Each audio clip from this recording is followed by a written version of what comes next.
Yeah, I know everyone has reviewed this already, but with all the many comments regarding 86 Prime in the comments section of my Devastation Prime review, I thought we'd take a look.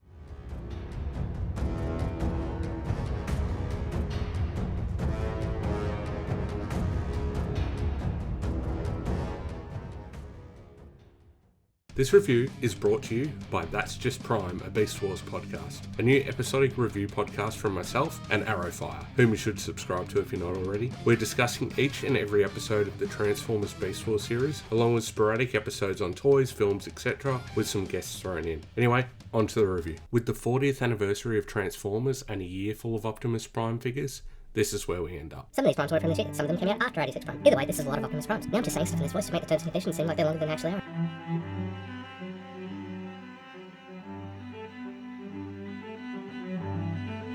What hasn't actually been said? It doesn't matter what you think! Either way, we're doing it anyways. There has been much discourse about whether Studio Series 86 Commander Class Optimus Prime is worth it. Let's discuss. By the way, beautiful artwork on the box by Marcelo Materi. This is a typical Optimus Prime release, in the sense that a lot of the community love it, and the rest complain that it's too expensive, shouldn't have come with the trailer, etc, etc. Just get over it, it's a cool figure, you don't have to buy it, everyone's allowed their own opinions, it's cool.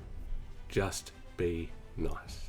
Now, I've obviously applied some cell shading stickers to the windows, which I got from Toy Hacks if you're interested. No code, unfortunately. Hit me up, Toy Hacks. A common complaint with the look of the stock windows, it's a bittersweet thing. The windows are clear plastic inserted into solid plastic, which is awesome to see. The unfortunate part is you're left with these unsightly tab areas that take away from the uniformity of the windows. It doesn't bother everyone, but for me, once I took some photos and I was happy with it, I applied these high quality decals. For your information, there are other Toy Hacks available for this set. I just went with the window set. Again, Toy Hacks, hit a fella up. Comment Toy Hacks below if you want to encourage them. You'll see when we get to the transformation why people have called this a mini masterpiece, particularly when it comes to the engineering side of things. Optimus comes with the following accessories: his Ion Blaster, Energon Axe, 2 blast effects, roller, some other effects parts, and the trailer, but more on that later. Scale and posability are fantastic. The figure has great presence, particularly using the cell shaded windows. There's minimal paint applications, though it is effective where it is, particularly those lovely blue eyes along with the lights on the cab,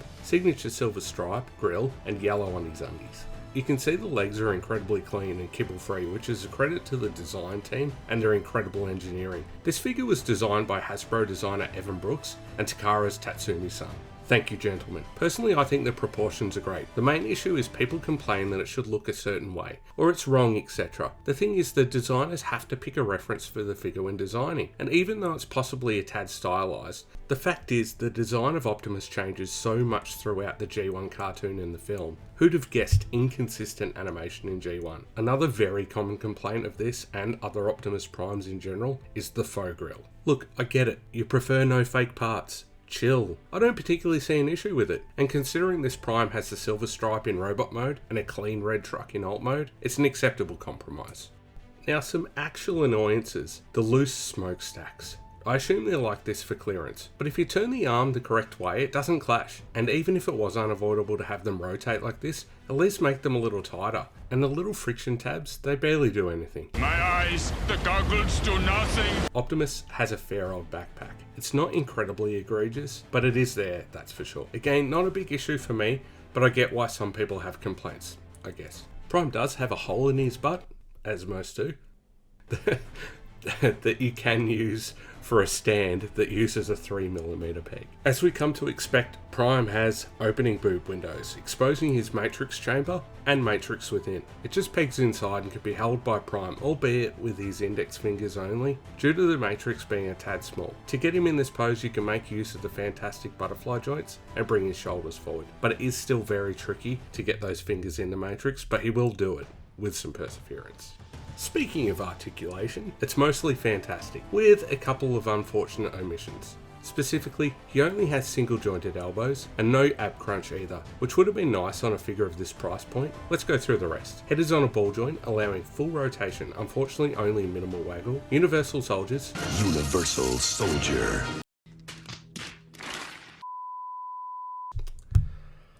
I made it two videos without this stupid... Universal shoulders, the aforementioned butterfly joints, which there are actually two of, forward and back, though they look a little bit funny if you use both at the same time. Bicep swivel, though it will clash with the stacks in full rotation. The 90-degree elbows, wrist rotation. Articulated hands, which are composed of an index finger and the remaining 3 fingers linked, each with 2 points of movement. 360-degree waist rotation. Movable hip flaps front and back. Universal hip joints. Thigh swivel, a deep single jointed knee bend, deep ankle tilts, along with toe and heel bends due to transformation. Optimus can hold his ion blaster in either hand. It pegs in, though it could be a little more secure. It's due to this short peg, though once it's in, it looks great. The blast effects can peg into the end of the ion cannon. His cannon can also be stored on his back. His axe can be pegged into either hand simply by transforming his hand back into the forearm and pegging the axe into the now exposed peg. We'll go over Roller when we look at the trailer. A couple more quick size comparisons, here with Earthrise / Kingdom Optimus, MP60 Jinrai, my recently reviewed and a very divisive figure, Devastation Optimus Prime, Masterpiece MP10 Optimus Prime, and a few random figures. Transformation time. Now feel free to skip forward to the time on the screen, otherwise watch along. Open the forearms and fold away the hands. Fold the forearm back on itself and rotate 90 degrees. Just lift the shoulders out of the way for clearance. Rotate the waist and fold down the blue butt. Lift this red panel, unfold and fold out these panel assemblies. Then fold down the entire section. Lift these side panels up. Now rotate this entire section 180. Fold the side panels back down. Slightly tilt his antenna forward. Now rotate the whole head assembly around. Now this will be really tight the first few times you do it, but it will loosen up. Rotate the faux grille up and move these 2 side rib pieces forward. Fold the shoulders backwards with the butterfly joints and then tab them back into the body of the cab. Fold out these small red panels, open and extend the front truck grille. Rotate and collapse the entire front section into the body of the cab. Fold up and peg in the sides of the cab, ensuring to make sure that these double hinges are in this orientation first or you'll likely pop the panel off. Don't stress they go back on easy enough. Now we're in truck walk mode, moving swiftly on. Untab the shin panel and fold it around to the inner leg. Fold out the small tab and slot sections from the feet, fold the heel and toe in. Peg the legs together. Untab the blue calf panel and fold them up, tabbing it into the back of the thighs. Untab the crotch and fold the entire section back, tapping these 2 blue tabs into the back of the cab section. Give it all a squeeze and line everything up. Rotate these side panels down, turn the section 180 revealing the red panel, and rotate the entire assembly forward and up into the underside of the cab. Make sure this red panel is tabbed into the front wheels. Again, give it all a massage and lock everything in true. Rotate the rear wheels out, job done. Look at this beautiful truck mode. One of the most cohesive, neat truck modes on a modern Optimus Prime.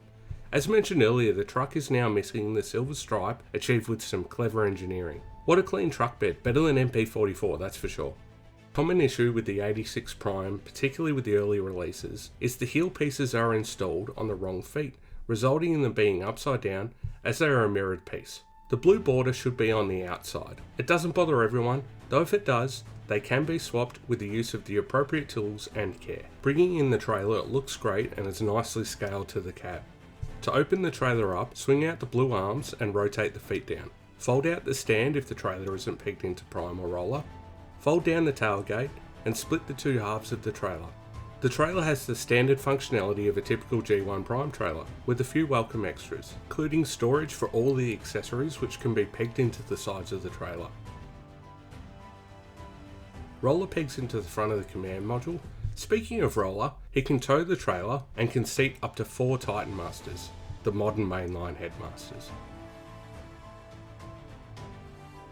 The command module is articulated as you can expect and can be removed and pegged into Roller. The blast effects can also be used here. Some size comparisons of Prime with the trailer, here with Earthrise, Masterpiece MP10, and MP60 Jinrai, both with and without the trailer on. The trailer has one more surprise, a hidden storage compartment. Fold down this grey section and then fold down the axle area to expose some added effects parts, which are used to do the one iconic scene from the 86 movie as Prime blasts off and transforms on his way to Autobot City. The parts only peg together one way, and then they peg into the bottom of the cab here and here. They look great, a cool inclusion. Overall, a beautiful truck mode. Because of the clean truck bed, I kinda like it more than MP44, which is wonderful because of the cost. Also, I can mess with 86 Prime without fear of damage. Great proportions, and it looks great with the 86 Ultra Magnus. Even though the cabs aren't the same dimensions, they still look nice together. Let me know if you want to see a review of Magnus in the comments below. Is Commander Class 86 Prime worth it at retail value? Very much yes. Even a little bit more, to be honest. What a wonderful toy and a fantastic transformer. I can only imagine this mold getting multiple repaints and releases in the future, likely without the trailer in some cases. Pick it up if you get the opportunity. I get it's expensive-ish, but in the grand scheme of things, for what you get, it's not really that bad. Thanks everyone for watching, give the video a like, and join the Patreon team. Catch you on the next one.